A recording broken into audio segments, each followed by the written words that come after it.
जी जनाब, शुरू करते हैं कहानी को फिर से। और हम लोग बेसिकली पढ़ क्या रहे हैं? हम लोग पढ़ रहे हैं Keynesian theory of income and employment. तो इसके अंदर हम लोगों ने अभी तक कंजम्पशन को देख लिया है, हमने अभी तक सेविंग्स को देख लिया है, और बेसिकली इन दोनों को देखने के लिए इनकम का एरिया हम लोगों ने कवर कर लिया। अब इसी इनकम के अंदर हमारे पास एक और कॉन्सेप्ट भी आता है, that's it investment.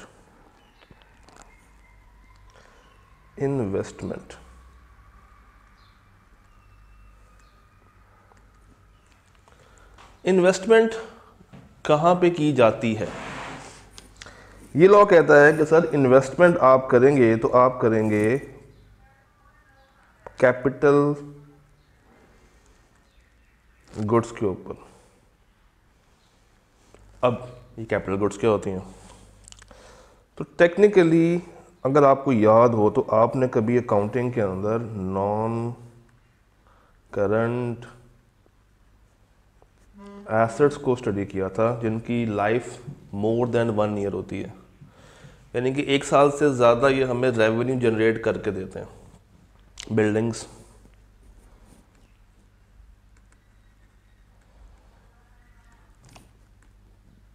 Plant and machinery,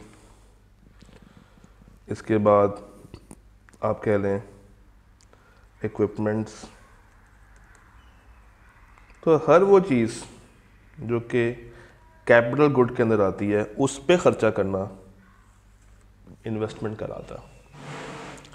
तो this is how you can differentiate investment with consumption. Basically consumption house hold करती है नेसेसिटीज़ के ऊपर, पर्सनलाइज्ड गुड्स के ऊपर, मगर consumption is buying of capital goods.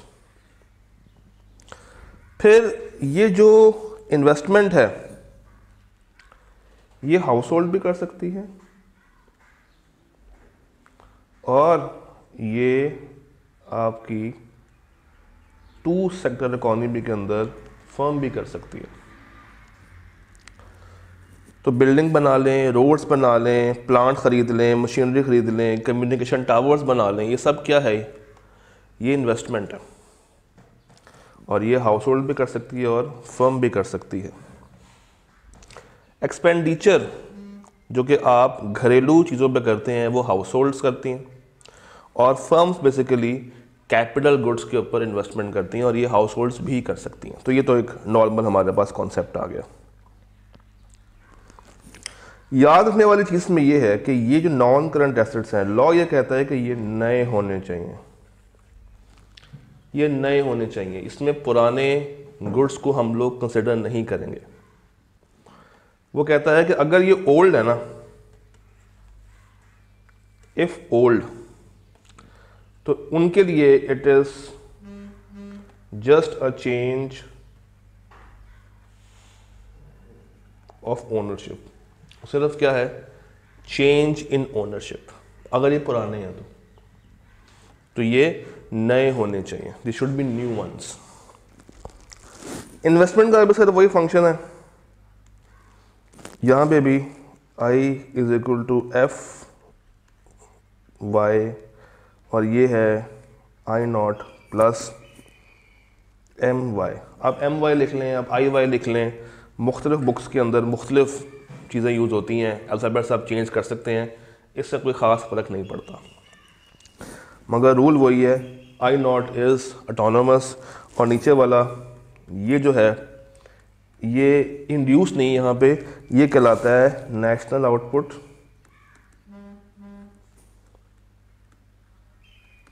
या आप इसको नेशनल इनकम भी कह सकते हैं।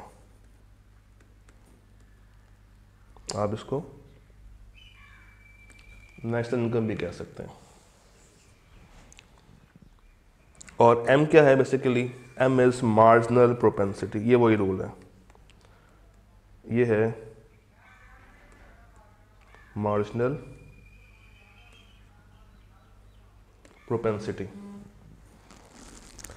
इसको भी समझते हैं, अगर हम बनाएं इसके लिए भी एक टेबल, और उसी टेबल से अगर हम लोग कहानी को निकालें तो ऑटोनोमस तो ऐसे ही होगी, ये तो सेम रहेगी, और जो आपकी दूसरी है नेशनल आउटपुट वो भी एग्जैक्टली ऐसे ही मूव करेगी। ये आपकी आ जाएगी और ये आपकी टोटल आ जाएगी। तो बिल्कुल वही रूल है जो कि इससे पहले आपने कंजम्पशन में और सेविंग्स के अंदर स्टडी किया है। सेम वे में सेम डायग्राम सेम तरीके से बनाई जाती है, कोई चेंज नहीं है। नीचे आप ले लें नेशनल इनकम,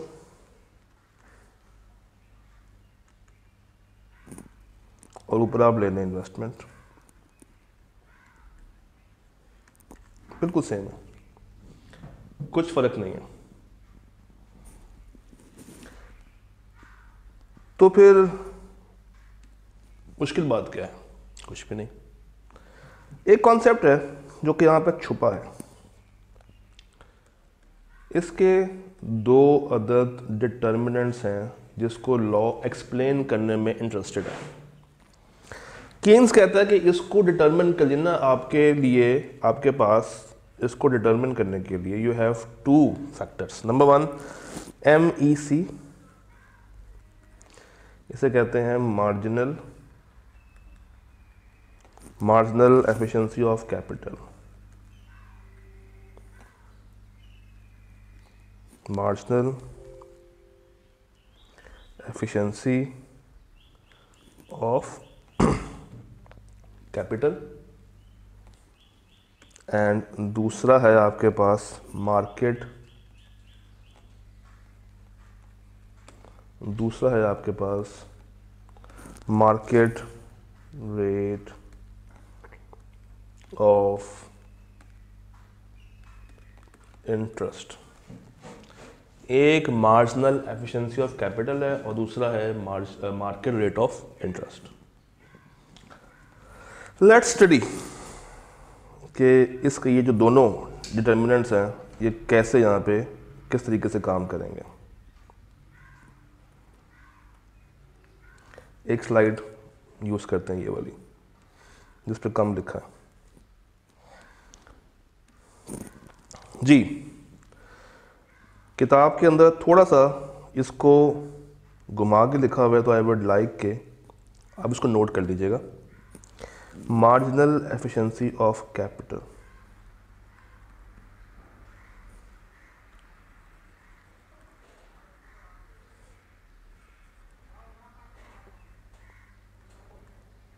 ये क्या है? ये है percentage of profit, percentage of profit which we expect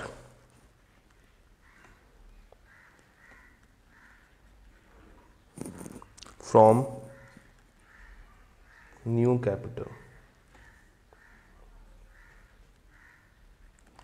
Percentage of profit which we expect from new capital. It is marginal efficiency of capital, यानी कि नया कैपिटल अगर मैं लगाऊंगा तो उससे मुझे कितना मुनाफा होगा, क्या मैं एक्सपेक्ट कर रहा हूं। अगर मैं एक एडिशनल कैपिटल को ऐड करता हूं उससे एडिशनल बेनिफिट क्या मिलेगा। और ये जनाब आगे डिपेंड करता है दो चीज़ों के ऊपर, एक है प्रोस्पेक्टिव यील्ड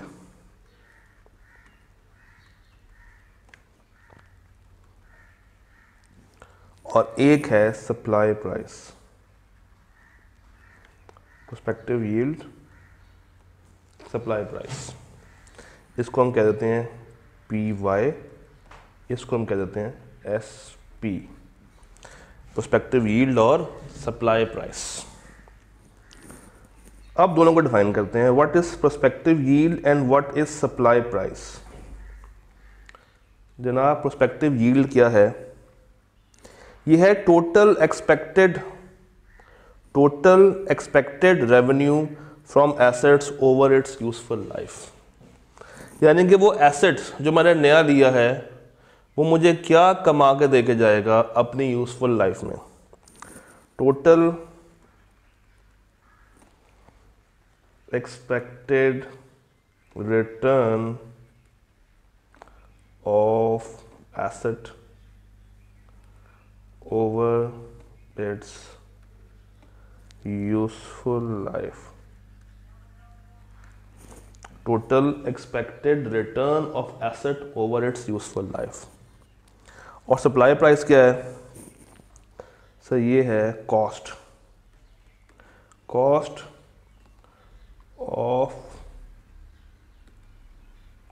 ऑफ प्रोड्यूसिंग और बाइंग। कॉस्ट ऑफ प्रोड्यूसिंग और बाइंग न्यू एसेट।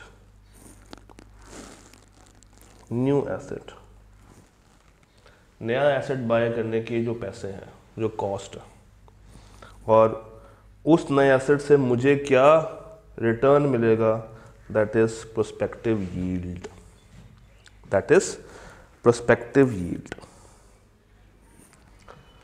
तो लेट्स टेक एन एग्जांपल। मैं कहता हूं कि मैंने एक मशीन बाय की है, वो मशीन है 10,000 रुपये की, यूजफुल लाइफ है 3 साल। ईयर 1 में मुझे उससे मिले 8,000, ईयर 2 से उससे मुझे मिले 3,000, ईयर 3 में उससे मुझे मिले 2,000। तो उसने 3 सालों में मुझे 13,000 रुपया कमा के दे दिया। ये 13,000 रुपया क्या है? This is prospective yield. और सप्लाई प्राइस क्या होगी? Cost of buying new asset, वो कितनी थी? 10,000। तो ये 10,000 क्या है? Supply price.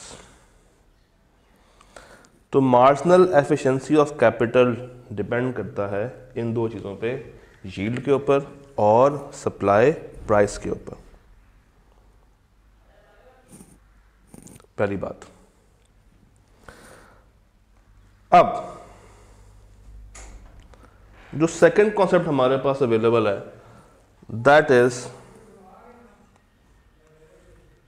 Is we have market rate of interest.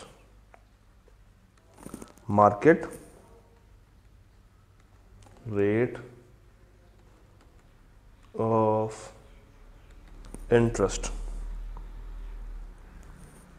इसके ऊपर बात करते हैं और देखते हैं कि इसमें अब क्या कहानियाँ हैं।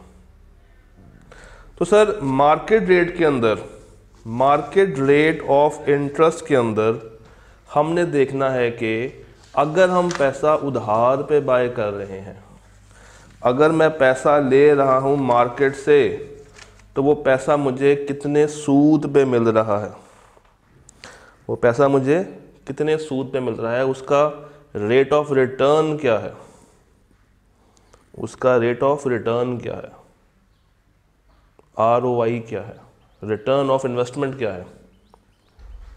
ये है मार्केट रेट, ये है मार्केट रेट। ये है हमारे पास इसमें दूसरा हिस्सा।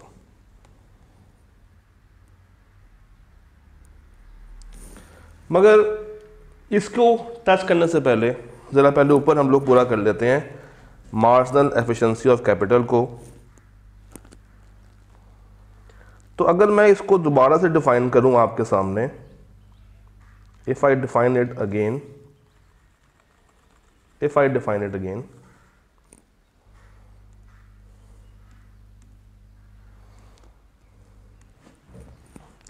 तो ये बेसिकली कुछ ऐसे होगा, यानी कि एक ऐसा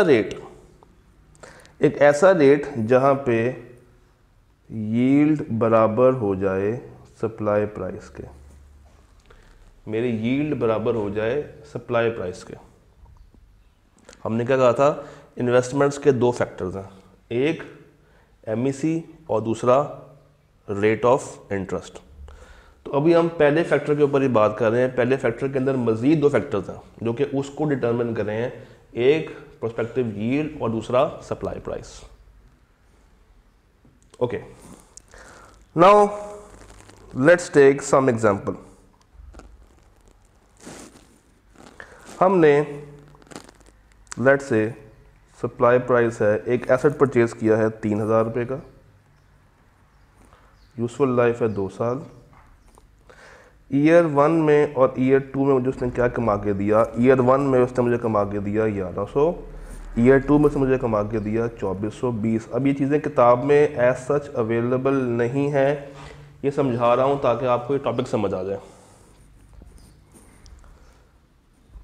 अब मुझे क्या करना है, मुझे प्रेजेंट वैल्यू फाइंड करनी है कि आज जब मैं ये एसेट बाय कर रहा हूँ तो इन 2 सालों की जो रिटर्न मुझे मिल रही है 3520, उसकी आज वैल्यू क्या होगी, उसकी आज वैल्यू क्या होगी। तो मैं उसको डिस्काउंट करूँगा, FE 1 + i⁻n। तो ईयर 1 में क्या होगा, ईयर 1 में होगा 1100, 1 + 10% का है, और इसी तरह हमारे पास हो जाएगा 2420, 1 + ऐसे, तो ये आ जाएगा 1000, ये आ जाएगा 2000, ये बन जाएगा 3000, ये बन जाएगा 3000। यानी कि यहाँ पे PY ज़्यादा है किससे, SP से। PY कितना है, यील्ड कितना है 3520, और सप्लाई प्राइस कितनी है 3000। तो ये ज़्यादा निकल आई है, ये ज़्यादा है, जिसकी वजह से जो हमारे पास कर्व बनेगा वो डाउनवर्ड स्लोपिंग बनेगा। जो कर्व बनेगा MEC का वो डाउनवर्ड स्लोपिंग बनता है। हमारी first reason is based upon the investment. जब आपकी इन्वेस्टमेंट बढ़ती है, मैं यहाँ बनाता हूँ, जब आपकी इन्वेस्टमेंट बढ़ेगी, इन्वेस्टमेंट बढ़ गई है, इसका मतलब है कि प्रोडक्शन बढ़ जाएगी। जब प्रोडक्शन बढ़ गई है तो सप्लाई बढ़ जाएगी, और जब सप्लाई बढ़ेगी तो प्राइस क्या होगी, कम। तो कम price, negative relation, downward sloping, आपको डिमांड याद आ गया होगा। तो सेकंड रीज़न क्या हो सकती है, लेट्स से हम कहते हैं कि इन्वेस्टमेंट बढ़ गई है ऑन अ पर्टिकुलर गुड, एक ख़ास गुड के ऊपर इन्वेस्टमेंट बढ़ानी है। क्योंकि ये ख़ास गुड है तो ये ख़ास प्लांट के ऊपर एक ख़ास तरह की मशीनरी पे बनती होगी, तो उसकी भी डिमांड बढ़ जाएगी। यानी कि उस कैपिटल गुड की जिस पे ये सामान बनना है, ये गुड बननी है, उस कैपिटल मशीनरी की डिमांड बढ़ जाएगी, जिससे उसकी प्राइस बढ़ जाएगी। और जब प्राइस बढ़ेगी तो negative impact, downward sloping. Just like demand, negative relationship, downward sloping. तो ये तो था आपके पास MEC। ये क्या है, MEC। किताब में इसको इस एग्जाम्पल्स के साथ नहीं बताया गया, थोड़ी सी वर्डिंग्स भी मुश्किल है, तो आप इसको यहाँ से बआसानी तैयार कर सकते हैं। दूसरा जो मेरे पास फैक्टर है ना, that is market rate of interest. Market rate of interest, sir ये क्या होता है, इसको भी देख लेते हैं। इसको समझने के लिए हमारे पास क्या कोई खाली स्लाइड मौजूद है आज? नहीं, कोई बात नहीं, हम एक नई स्लाइड बना देते हैं। Let's create a new slide.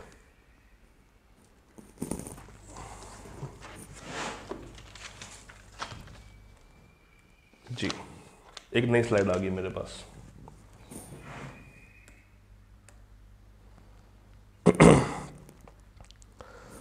मैं एक मिसाल आपको देता हूँ, किताब की मिसाल को आसान कर देता हूँ।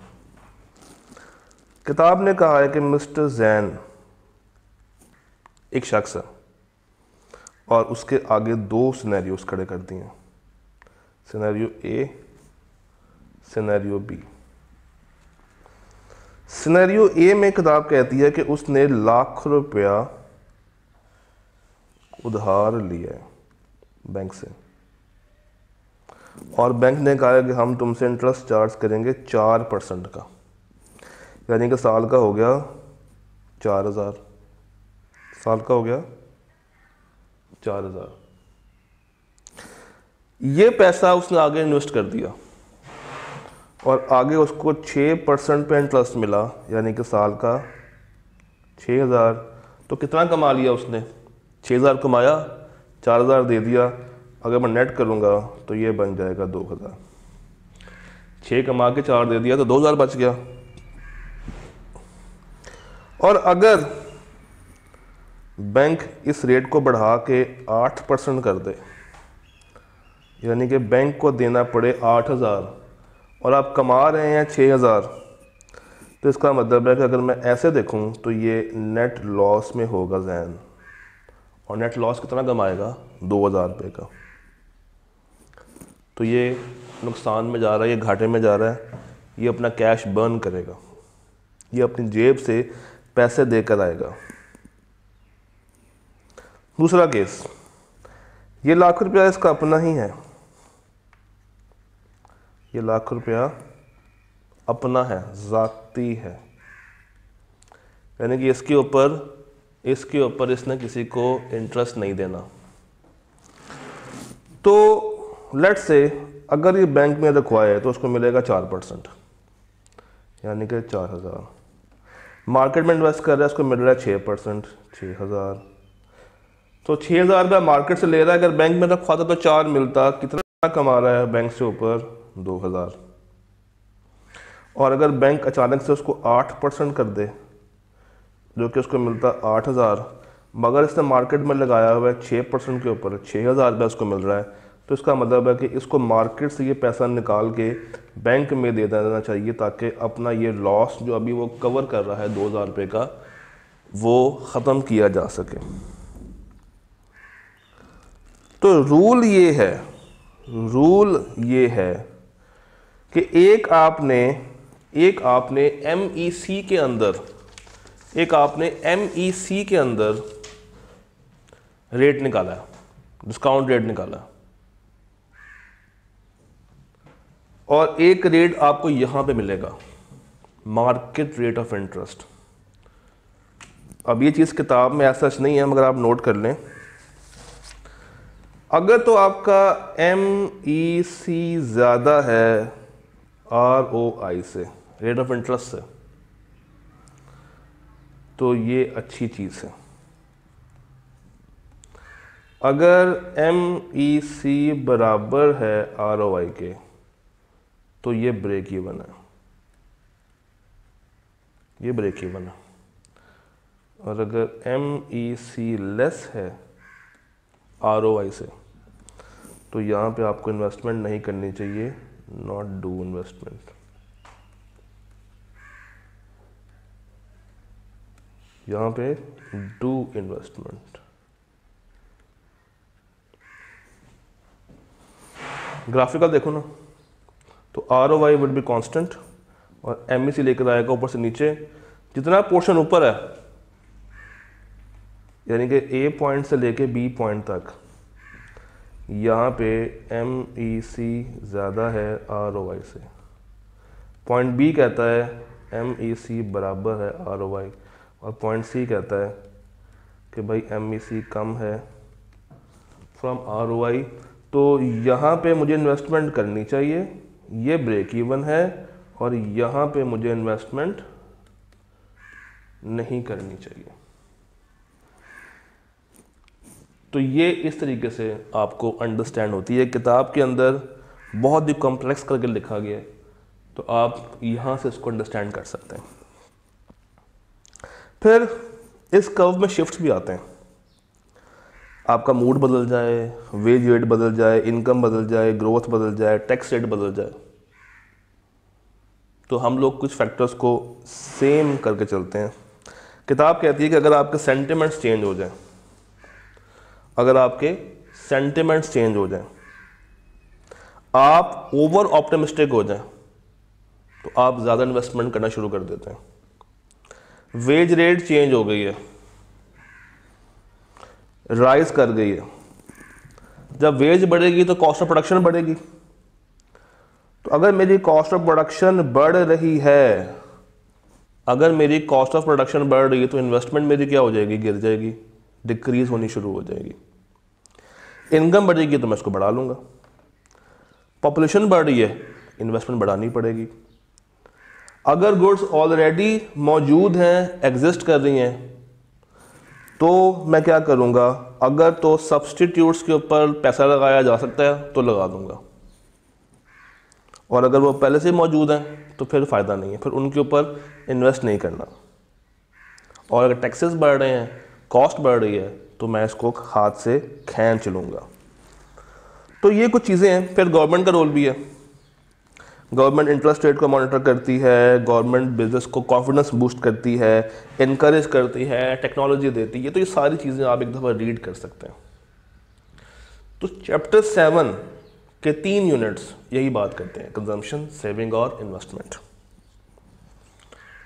उसके बाद जो 4th यूनिट है, that deals with the equilibrium point. अच्छा, अब 4th को आपने क्या करना है, इसको 6th के साथ मिला के पढ़ना है, क्योंकि 4th aggregate demand, aggregate supply को की बेस कवर करता है, और 6 उसको इनिशियल वे में स्टार्ट करता है।